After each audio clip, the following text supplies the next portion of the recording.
All right, guys. On today's episode of Sales with Ryan and Jay. Hey guys, how's it going? Welcome to Sales with Jay and Ron, where we teach effective ways to communicate with sellers.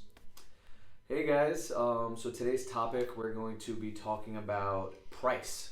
So I remember last episode we touched on it a little bit, so we wanted to give you guys a full episode on how we see price and kind of how we go about it in our business. Yeah, I think the first thing to understand is like whether you're going to give up a number or not. Because I feel like that, right? You need to understand if we're a little biased, we don't give up a number in terms of price. There's no way you're going to get it out of us.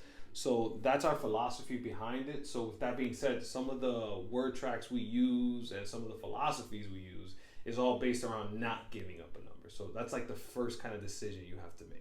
Yeah, and so it's up to you guys. You could give a price or you could not give a price. For us, we feel like once you give up a price, you lose a little bit of leverage, and then that's a reason why someone can shop your price around. And then just also once they hear what you can offer, that's a lot of the times where if they don't like the number, they just won't answer you. So when you don't give a price, it gives you a little bit more leverage. So just want to give you guys a quick example of what happens when someone doesn't want to give price, kind of how we play that. Yeah. So Ronnie, I'll be the seller. You will be the sales manager. Let's jump right into it. All right. So let's say we kind of went through the conversation, and I'm like, "Hey, Jag, what do you think your house is worth?" Oh, I don't know. You're the expert. You tell me what the house is worth. You're giving me an offer. Yeah. I haven't done any research on your house. One thing that I did see is that other investors are paying, I think, like $200,000 for houses similar to yours in this area. Oh, you're crazy. My house is worth way more than $200,000. Got it. So that's one way to kind of use comps. Now we can continue that conversation, but the important thing to know is that you're blaming it on the investors, right? So the natural reaction is going to be very defensive. I'm going to say, "Oh yeah, I haven't even seen your house. I don't need, I'm just letting you know what I've kind of saw from other investors, what they're paying. But I'm sure your house is probably in better shape, and that's why you probably want more." Yeah, I definitely need more. I need at least like $400,000 for the house. So that's one way to kind of get price out of them. What's another way? Yeah, another way is setting an anchor. So what is setting an anchor, right? That's just setting up a number that's going to be a lot lower than where you would actually even be. So a good example of that is, hey Ronnie, houses in the area and what I know other people are buying around here, it's like $100,000. $100,000. Oh, maybe not recently. I'm not too sure, but I thought that's what houses were kind of going for around here. You live here, so you probably know better than me. What do you think houses are maybe selling for? Oh, they're going for at least $150,000. Okay, at least $150,000. Yeah, I'm so sorry about that. If you think your house is worth $150,000, I wouldn't let me or anybody else tell you otherwise. So I appreciate you filling me in. Now let's kind of see if we'd even be a good fit around that number. Boom. All right. So the guy probably would have that person that maybe would have came in at 180. Now, because you set an anchor so low at 100, they might feel a little like kind of defensive about going up that high, right? So that's the whole point of anchoring, right? You go super low to then force the person to not go too high, right? Yeah. And then guys, another thing I like to use whenever I'm talking about price, it's when someone's like, I don't know what the house is worth. You tell me, you're the expert. We'll joke about it. Like, okay, so you really don't know what the house is worth, Ronnie? What if I give you $50,000 for your house?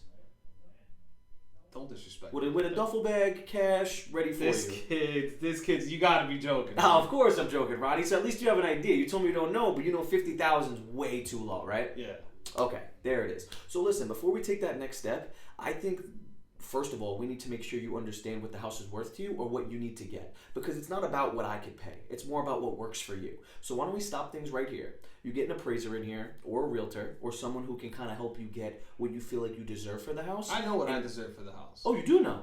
Oh, because before you just didn't, I thought you didn't know or you didn't want to tell me. That's completely okay. But for me to see if we're a good fit, I kind of just need a ballpark range of where you need to be. Boom. That's that's solid. Yeah, there it is, guys. solid. That's kind of how I would play it if someone Yeah. doesn't want to give me a price. And one, it shows you their true colors, right? See, Ronnie, the whole time, like, no, no, no, because in his mind, oh, I want to make sure I keep the price. I'm just being honest and explaining to you, I'm not the guy that just comes out and sprays offers. I'm trying to see if we're a good fit for each other. So once I know his needs and his price, then I can kind of see if we're a good fit. And if he really didn't know the value, then I'm going to push away and just tell him to list it, talk to a realtor, or talk to an appraiser, because I'm not a value expert. I'm just a guy who could make a deal happen and put a plan in place. Yep. And think about it like this, guys. I always use this line, like, hey, what if your house is worth $100,000 and I'm out here offering you $1 million, and that's a home run, but because you don't know how much you want for the house, you're gonna let that offer slide right past you. That's why it's so important that you need to know what you want or need for the property. Guys, that was perfect. So you see what he did there? He seemed genuine. He looked out like he was just helping me, and he, more importantly, was very transparent on his expectation of how this needs to go. So when you do those three things, the conversation is going to be smoother, even if they don't want to give you a price, because then you could just push it back on them. You know, you're not ready if you obviously don't know what the house is worth. If you guys are ever selling something, do you not know the value of what that's going to be? Or at least how much you need for it. Yeah, like how do you know if you're not going to get taken advantage of or not? Yep. So that's why we feel like this is so important. If you guys want to do the praying sprays, I'm not saying it doesn't work. I'm not saying it can't. But for our business model, we have a lot more quality conversations when we know exactly where they stand. Me and Ronnie can go to sleep at night fine. We know exactly where all our leads stand, how much they need. And if they didn't tell us, we either push them away or we find a reason on why they don't know. Yeah, like we're not out here going to sleep thinking about like, I wonder if they're gonna accept the offer. No, like You don't do that? no, I'm good. I sleep nice and calm. Another way that you can kind of get someone's number is based on their needs. So they might not know what their property is worth, and that's okay. Then you can kind of slide into needs. Be like, hey, Jack, you know, how much do you think your property is worth? I don't even know. Got it. Well, how about this? Let's figure out how much you need for the property. What do you mean by need? Yeah. So you're gonna sell this house, right? Eventually, right? Whether it's to me or someone else. Yeah, as I told you That's safe before. to say. Yeah. What's next? What are you gonna do? Oh, well, I'm going to have to find a new place to live, so I need to buy a new house. Oh man, how much does that cost? Well, I'm looking to stay in New Jersey, so I need at least $500,000 for a new house, right? Like that's how much the houses are kind of going near me. Yeah. So is it safe to say then, like that you need at least, right, to start $500 for this house, right, to pay for your next house? Oh, at least, yeah, and then probably some expenses I would have. I can't, sell this house and then have no money to move into my next one. How much does that cost? I need at least like $15,000 or $20,000 in my pocket for moving and just buying new furniture and all these things. It makes sense, right? Yeah. It's a big expense, definitely turnover, all of that. So I would say like $550,000, $530,000, something like that, just to kind of make sure I have all my expenses taken care of. Got it. So you need about $550, right? And that'll take care of your new house, and that'll also take care of the actual transition of you moving, right? And you gotta get the new furniture, right? If you got a new spot. Yeah. Right? Honestly, Ronnie, yeah, that makes sense. I guess I kind of need somewhere around $550. Yeah. Okay. So if I come in at $550, right, help you kind of move to your new spot, give you the time you need to find your new spot, is there anything else stopping you from moving forward? Oh, well, I would just have to talk to my wife. Okay. So your wife has to make it as part of this decision. Yeah. Okay. So then, right, then we can kind of keep going to make sure the wife is on board, blah, blah, blah. But that's kind of basing price on the person's needs, right?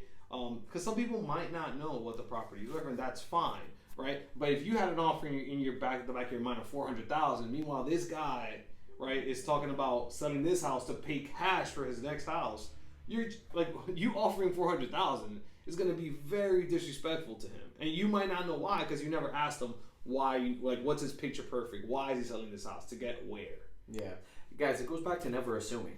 Why would you assume what someone actually deserves or what they feel like the house is worth? Even if you know the exact value of what it is or what you could pay, you ask them so they can kind of uncover their needs. Some people just need to get out of their situation, and then you could kind of help put a plan in place to do that. And then understanding what they need, you don't give up your leverage, but you still try to put a plan in place, because that's what we do. I don't care about how many beds and baths there is. I care about why they're selling and how I can help them put a plan in place. And once you have their price range, you can see how realistic that is. And then from there, if they want $5 million for a house that's worth $500,000, I'm going to push away to list it. So there's different techniques and tactics you can use once you uncover the price. It's either going to be the price makes sense, don't jump too early, as we spoke about in our past videos, or it doesn't make sense and you learn how to push away. I'm not going to jump too much into that, but the point is, once you get the price, you have a real understanding of how motivated this lead is. Because if they don't even know what the house is worth, they probably haven't done any research on it, and they're probably not as motivated as someone who knows what their house is worth. Yep. One more thing that you can do to get price is a lot of the times they've done some kind of research in terms of like what the Zestimate is, or the Redfin estimate, or what their neighbor, right? What their neighbor sold. Everybody loves going to the yeah, neighbors. yeah. Well, you know, whoever sold this house for this much. That's another thing that we use. So I'll say something. Let's say, Jagger, you mentioned something about your neighbor, right? So, hey, Jagger, what are houses in this area even selling for? I'm not too sure. I know my neighbor got like $450,000 for their house, and mine is way nicer than theirs. Got it. So $450,000. Are you looking to get about that number, or more, or even less? I'm looking to get definitely more. My house is a little bit nicer, even though it's not as big. I have the pool in the backyard. Yeah. You know, my house is a little bit more finished, and they got theirs sold in a couple weeks. Okay. So boom, right? You ask them what houses in the area are selling for, right? So that creates kind of like the middle ground. Then you ask them, hey, are you looking to get more for your house, about the same, or less? So it creates a range. And that's definitely super effective as well. Because sometimes, like, you know, maybe they're embarrassed. Maybe they don't want to give you the number. They have no problem sharing about, because, you know, they want to show that they're knowledgeable. So you want to encourage that. Yeah. You know, you tell me. Oh, you know, well, my neighbor sold it for $450. Oh, okay. And are you looking to get more or less for it? I definitely want more. Boom. Now you know, right? $450 or more is what they're looking for. Does it make sense? Maybe not. Maybe it does. But now you kind of have an idea. Yeah, guys, I hope you have a good understanding now about price, and I just want to touch home on this. You don't want to ask what the house is, what they want for it. You want to ask what they need. We touched on it last week. The whole point is because there's a big difference of what somebody wants and what someone needs. I want $10 million for my house, but I only need $500,000 to get to this next step. Because once you go off their needs, they're going to be more practical and realistic. If you go off what they want, everybody's wants are 10 times more than what they actually need. Exactly. So just keep that in mind whenever you're talking about price, and you know, use those examples. It will definitely help you uncover price a lot easier, and it helped me and Ronnie get a lot of deals. Yeah, definitely. And just to set you guys up for next week, something that comes with price, especially if maybe you weren't able to lock it up originally at the number that you needed to, we're going to touch on renegotiating, right? Ooh, it's a good one, That's guys. a good. That might be a two-parter. Yeah. we'll probably get a two-parter. Yeah, no, definitely. And for the book recommendation of the week, definitely want to recommend all of the Bigger Pockets books. I couldn't just choose one. They have a series of books, and like I said, it kind of has to do with acquisitions, but I just feel like when you're in acquisitions or in sales, you kind of have to be knowledgeable at least a little bit of all the other things going on around you. So when people do have a question about transactions, right, even though our main thing is acquisitions, we do need to be able to pass the baton effectively to our transaction coordinator. So all the Bigger Pockets books, especially all the books with David Green in them, he's fantastic. You're definitely going to learn a lot. And I'm pretty sure most people in sales, especially in real estate, are probably building up their portfolio. So strongly recommend it. I'll add a couple of links on the bottom so you guys know exactly what books I'm talking about. But please take a look. Yeah, guys, just to touch on that, those books have been really helpful for me and Ronnie, and I know it just makes you dangerous enough. Once you're dangerous enough in those other areas, it helps people see your credibility, right? You want to make sure you understand what's going on in the game so that you can touch on it a little bit, and then when needed, pass that off to the person whose expertise that is. Yep. And those books will definitely give you some insight.